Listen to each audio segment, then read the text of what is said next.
Video हम बात कर रहे थे डबल एंट्रीज़ और वो किस तरह सॉल्व होती है, और इन जनरल हम बात कर रहे थे जर्नल की। तो अब जो हमारे पास टॉपिक है वो है टी अकाउंट्स का। टी अकाउंट्स क्या होते हैं?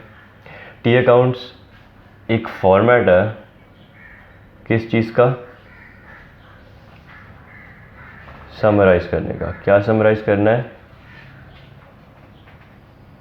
अकाउंटिंग इंफॉर्मेशन को। तो टी अकाउंट्स क्या होते हैं? टी अकाउंट्स हमारे एक तरह का फॉर्मेट है जिसके अंदर हम समराइज़ करते हैं किसको? अकाउंटिंग इन्फॉर्मेशन को। अकाउंटिंग इन्फॉर्मेशन कहाँ से आएगी हमारे पास? ट्रांजैक्शन के बाद जो हमने डबल एंट्री की होगी वो उस इन्फॉर्मेशन को हम जब समराइज़ करते हैं तो उसको कहते हैं टी अकाउंट्स। मैं आपको क्विकली ज़रा रिकैप दे दूँ हमने क्या किया था और हम कहाँ पर थे। तो हमने बात की थी काउंटिंग प्रोसेस या काउंटिंग साइकिल के अंदर हम सबसे पहले करते हैं ट्रांजैक्शंस। उन ट्रांजैक्शंस को हम लिखते हैं उन ट्रांजैक्शन को समराइज़ से पहले उसको हम रिकॉर्ड करते हैं in terms of double entry. जब डबल एंट्री हो जाती है फिर उसको हम करते हैं समराइज़ कहाँ पे करते हैं? अभी बताया मैंने आपको टी अकाउंट्स में। टी अकाउंट्स के बाद हम बनाते हैं ट्रायल बैलेंस। ट्रायल बैलेंस क्या होता है? एरर्स चेक करने के लिए हम एक फॉर्मेट या एक तरीके का अकाउंट यूज़ करते हैं, और लास्ट हम करते हैं स्टेटमेंट्स। तो अब तक हमने क्या कर लिया है? ट्रांजैक्शन हमें दी होती हैं तो हमने पढ़ी नहीं, हमने उसके बाद हमने डबल एंट्री की, इसकी प्रैक्टिस भी कर ली। आज हम कर रहे हैं टी अकाउंट्स। टी अकाउंट्स के बाद हम 2-3 सवाल करेंगे, उसके बाद फर्दर वीडियोज़ के अंदर हम ट्रायल बैलेंस सीखेंगे और फिर हम स्टेटमेंट सीखेंगे। तो ये प्रोसेस था, अभी हम यहाँ तक कर चुके हैं, हमें ये 3 स्टेप अभी भी करने हैं। आई होप को टी अकाउंट में थोड़ा बहुत आइडिया हो गया होगा। अब जो है वो हम एक सवाल करते हैं जिसके थ्रू हम टी अकाउंट समझते हैं। तो देखिए, सवाल कोई भी सवाल हो उसका प्रोसेस या स्टेप सेम ही रहेंगे। अब फ़र्क ये पड़ता है, डिपेंड ये करता है कि सवाल के अंदर क्या पर्टिकुलरली उसने डबल एंट्री मांगा है तो सीधा डबल एंट्री बना देंगे। अगर वो कह रहा है ट्रायल बैलेंस बनाओ, सीधा लिखा हुआ है कि क्रिएट अ ट्रायल बैलेंस, तो फिर आप ट्रायल बैलेंस डायरेक्ट नहीं बना सकते अनटिल और अनलेस आपने ये 3 स्टेप किए हों। तो इसी तरह अगर इस सवाल के अंदर या इस टॉपिक के अंदर हमसे डायरेक्ट टी अकाउंट्स मांग रहा है तो डायरेक्ट टी अकाउंट्स नहीं बन सकते जब तक आपके पास डबल एंट्री ना हो। तो अब जब मैं सवाल कराऊंगा सबसे पहले हम डबल एंट्री करेंगे और उस डबल एंट्री से हम टी अकाउंट्स बनाएंगे।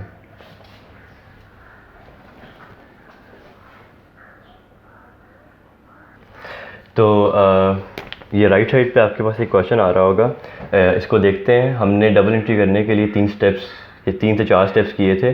अब मैं उन स्टेप से नहीं करा रहा क्योंकि वो टाइम टेकिंग है और उसको मैं करा चुका हूँ। तो अब मैं डायरेक्ट हम जो है वो अपनी एंट्री सॉल्व कर लेते हैं। तो सबसे पहली एंट्री में वो कह रहा है कि issued capital stock in exchange for 800,000 cash.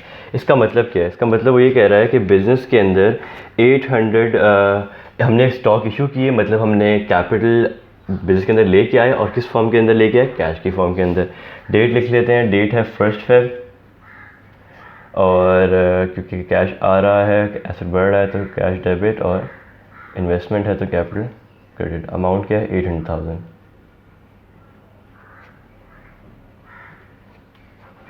ये पहली एंट्री हो गई। सेकेंड एंट्री में कह रहा है कि borrowed 100,000 from the bank by issuing a note payable. कह रहा है कि नोट पेबल दिया। Note payable is a form of liability, payable लिखा हुआ है। हमने अकाउंट पेबल किया था, नोट पेबल कब भी मैं आपको एक छोटा सा शॉर्ट वीडियो बना के समझा दूंगा कि नोट पेबल क्या होता है, और ये जो कुछ अकाउंटिंग टर्म्स है जो मुश्किल होती हैं समझने के लिए, उनको मैं आपको एक ही वीडियो के अंदर वो हम कर लेंगे उसको। तो अभी के लिए वो कह रहा है कि आपने नोट पेबल दिया। नोट पेबल क्या होता है? नोट पेबल एक तरह का कागज़ होता है। आप इसको देते हैं किसी को और इन रिटर्न आप उससे कोई लोन ले लेते हैं, तो आप उससे कैश ले लेते हैं। तो अगर नोट पेबल इशू किया 800,000 का और बाय बैंक किया तो क्या एंट्री बननी चाहिए? बैंक से पैसा आया और हमने अपनी लायबिलिटी क्रिएट की, तो एंट्री बनेगी बैंक डेबिट क्योंकि चेक लिखा हुआ है, और नोट पेबल क्रेडिट। क्या अमाउंट है? 100,000। आई होप ये आप सबको क्लियर होगा। अगर नहीं है तो आप पिछली वीडियो हमारी जाके देख सकते हैं।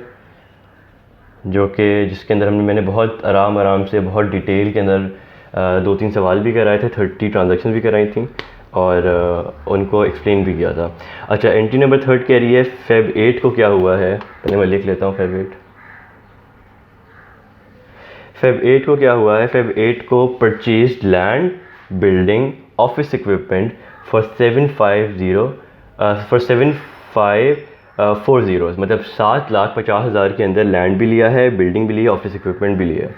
देखिए, जब भी हमारे पास एक ट्रांजैक्शन के अंदर मल्टीपल नाम होते हैं तो फिर हमें देखना होता है कि हर अकाउंट में कितनी वैल्यू है हर अकाउंट की। अभी इसे 7,50,000 ऑल टुगेदर दे दिए हमें। अब वो क्या लिया है, लैंड लिया है 1,50,000 का, the value of the building was 5,40,000, the value of office equipment was 60,000। The company paid 200,000 cash and issued a note payable. मतलब वो क्या कह रहा है कि 200,000 उसने कैश दिया और बाकी उसने नोट पेबल दे दिया। उसने बोला कि बाकी पैसे मैं बाद में दूंगा। तो एंट्री बना लेते हैं। देखिए, लैंड आ रहा है आपके पास, एसेट बढ़ रहा है, इसी तरह आपके पास बिल्डिंग भी बढ़ रही है, फिक्स एसेट हैं दोनों, ऑफिस फर्नीचर भी बढ़ रहा है और आपके पास आपका क्या चीज़ आप इन एक्सचेंज दे रहे हो, यू आर गिविंग कैश। तो कैश एसेट है, कम हो रहा है। कैश के साथ साथ आपने क्या पढ़ा था वहाँ पे, वो कह रहा था कि rest of the amount is given in note payable. इसका मतलब क्या है, जो बचा हुआ पैसा होगा बाकी वो सब उधार में चला जाएगा, आप उसको बाद में पे करोगे। तो नोट पेबल लायबिलिटी बढ़ रही है, नोट पेबल क्रेडिट हो जाएगा। अमाउंट देख लेते हैं।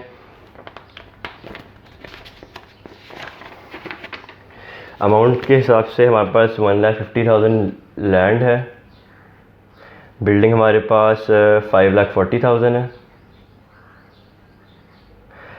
ऑफिस फर्नीचर जो है वो 60,000 का है, कैश हमने दिया 200,000। तो जो बचा है, अगर आप ये देखिए, हमने कहा था अकाउंटिंग जो लेजर होता है, जो जर्नल जर्नल होता है, उसके अंदर every debit has an equal and opposite credit. अगर ये अमाउंट जो है वो 7 लाख कितने का था, 7,50,000 का बन रहा है, 40,000 का बन रहा है, तो ये अमाउंट भी इतना ही बनना चाहिए। तो अगर ये नहीं बन रहा 7,50,000, तो इसको हम क्या करेंगे, इससे डिडक्ट करेंगे और जो बाकी बचा हुआ है वो नोट पेबल बन जाएगा। तो इसको अगर माइनस करेंगे तो बनेगा 5,50,000। तो ये होगी हमारी एंट्री नंबर 3। एंट्री नंबर 4 में वो क्या कह रहा है, वो कहता है कि purchased office supplies for $800 on account, the supplies will last for several month. ये आखिरी जो लाइन है, supplies will last for several month, इसकी कोई ज़रूरत नहीं है हमें, क्योंकि वो बता रहा है उसके बारे में, एडिशनल इन्फॉर्मेशन दे रहा है। हमारा मेन काम है अकाउंटिंग इवेंट क्या हुआ। अकाउंटिंग इवेंट क्या हुआ है, अकाउंटिंग इवेंट ये हुआ है कि हमने ऑफिस सप्लाइज़ ख़रीदी। ऑफिस सप्लाइज़ क्या होती हैं, ऑफिस सप्लाइज़ आपकी डे टू डे यूजेज के अंदर जो एसेट इस्तेमाल होते हैं, फॉर एग्जांपल ये मार्कर्स हो गए, पेन हो गए, पेंसिल, पेपर, छोटी मोटी स्टेशनरी होगी, सब ऑफिस सप्लाइज होती हैं, ये आपका एसेट होता है। ऑफिस सप्लाई खरीदी ऑन अकाउंट है। अकाउंट का मतलब क्या है कि उधार पे लिए हैं। तो इसकी एंट्री कर लेते हैं। एंट्री की जो डेट है वो है Feb 18। ऑफिस सप्लाइज आपने लिए हैं तो ऑफिस सप्लाइज डेबिट हो जाएंगी। अमाउंट क्या है, $800 और आपने उधार किया है। इसका मतलब ये हो गया कि आपने ऑन अकाउंट है तो इस किसी इंसान से ली होंगी। जब भी आप किसी इंसान से कोई चीज़ परचेज़ करेंगे, लिखा हुआ ऑन अकाउंट ऑन क्रेडिट, तो अकाउंट पेबल लेते हैं। नोट पेबल क्यों नहीं लिया, क्योंकि नोट पेबल सवाल में मेंशन नहीं है। जब सवाल में मेंशन होगा नोट पेबल, तभी हम नोट पेबल क्रिएट करेंगे। अच्छा, ये हमारी एंट्री होगी। इसके बाद वो कह रहा है कि आपने फेब 14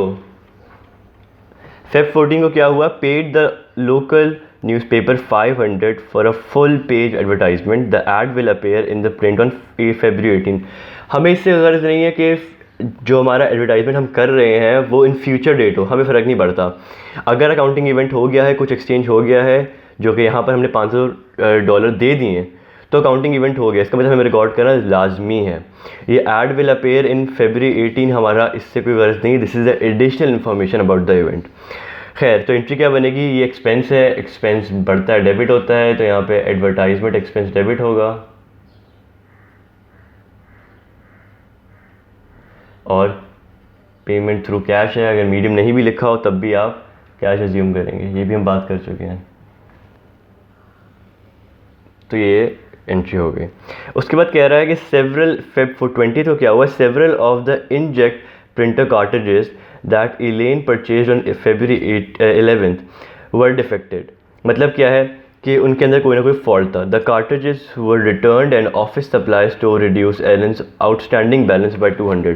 इसका मतलब क्या है, वो कह रहा है कि कोई हमने जो ऑफिस सप्लाईज दी थी उनके अंदर कोई फॉल्ट निकल आया, वो कार्ट्रिजेस चल नहीं रही थी या किसी भी किस्म का हमें इशू आना शुरू हो गया। तो हमने करना क्या है कि हमने वो ऑफिस सप्लाईज वापस दे देनी है।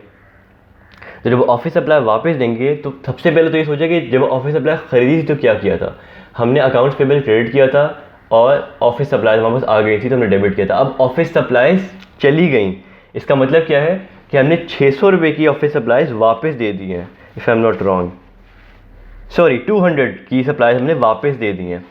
तो जो वापस दे दिया है इसका मतलब वो ऑफिस सप्लाई हमारी नहीं रही, एसेट कम हो गया, तो ऑफिस सप्लाई तो क्रेडिट हो जाएगा।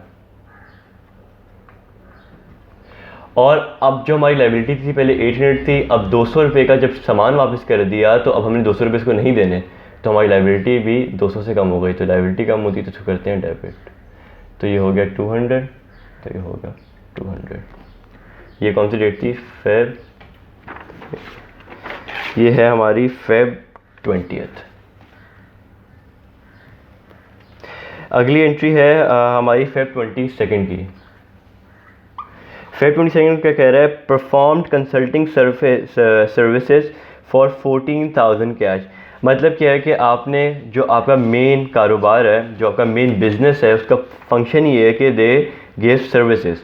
तो अब वो अपने किसी क्लाइंट को हमने कोई सर्विस दी है, उसके हमें फ़ीस मिली है, तो क्या हो जाएगा, सर्विस दी, पैसे मिले, पैसे कैश में मिले क्योंकि लिखा नहीं है कुछ, तो कैश डेबिट, और इसको हम लिखते हैं सर्विस रेवेन्यू।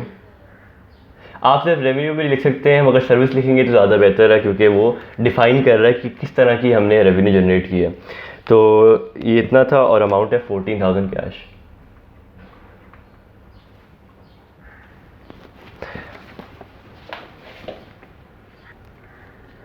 अच्छा, एंट्री नंबर 20 जो 24 फेब की एंट्री वो क्या कह रही है, बिल्ड क्लाइंट्स 16,000 रुपीज़। इसका मतलब क्या है, इसका मतलब ये है कि आपने अपने जिसको आपने सर्विस दी थी, अब आप उससे कह रहे हैं कि हमारे पैसे फ्यूचर में मिलेंगे। हमने कोई रेवेन्यू दे दी, हमने सिर्फ बिल करके रसीद दे दी उसको, अब इससे कैश नहीं लिया। इसका मतलब क्या है, ये पैसे हमें फ्यूचर में मिलेंगे।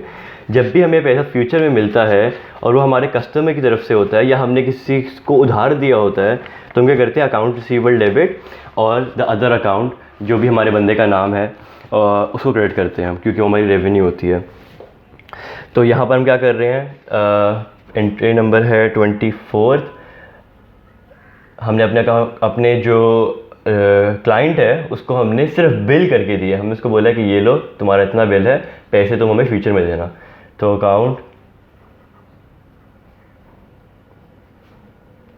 रिसीवेबल डेबिट और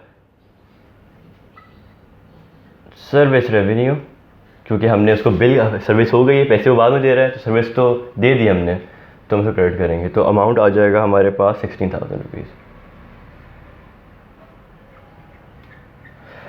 अगली एंट्री क्या है, अगली एंट्री है 25 की। 25 की एंट्री में क्या कह रहा है, 25 की एंट्री में वो कहता है कि पेड सैलरीज और 12,000। ये आसान है, आपने अपने एम्प्लॉयज़ को सैलरी पे की है, तो जब सैलरी पे करते हैं तो सैलरी एक एक्सपेंस है, सैलरी एक्सपेंस बढ़ रहा है, डेबिट और कैश क्रेडिट। अमाउंट क्या है, अमाउंट इज़ 12,000 रुपीज़ और डॉलर्स।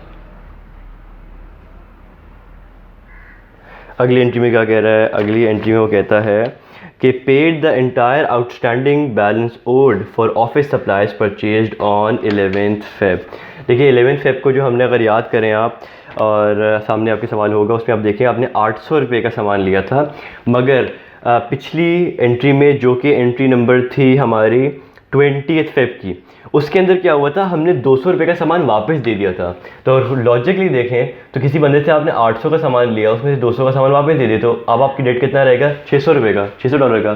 तो अब वो, उसने आपको अमाउंट नहीं बताया, उसने बोला कि जितना बच गया है ना वो उसने उसको वापस कर दिया। तो जब वो वापस करेगा तो लाइबिलिटी कम हो जाएगी, accounts payable debit cash credit. कितना, 800 - 200 600।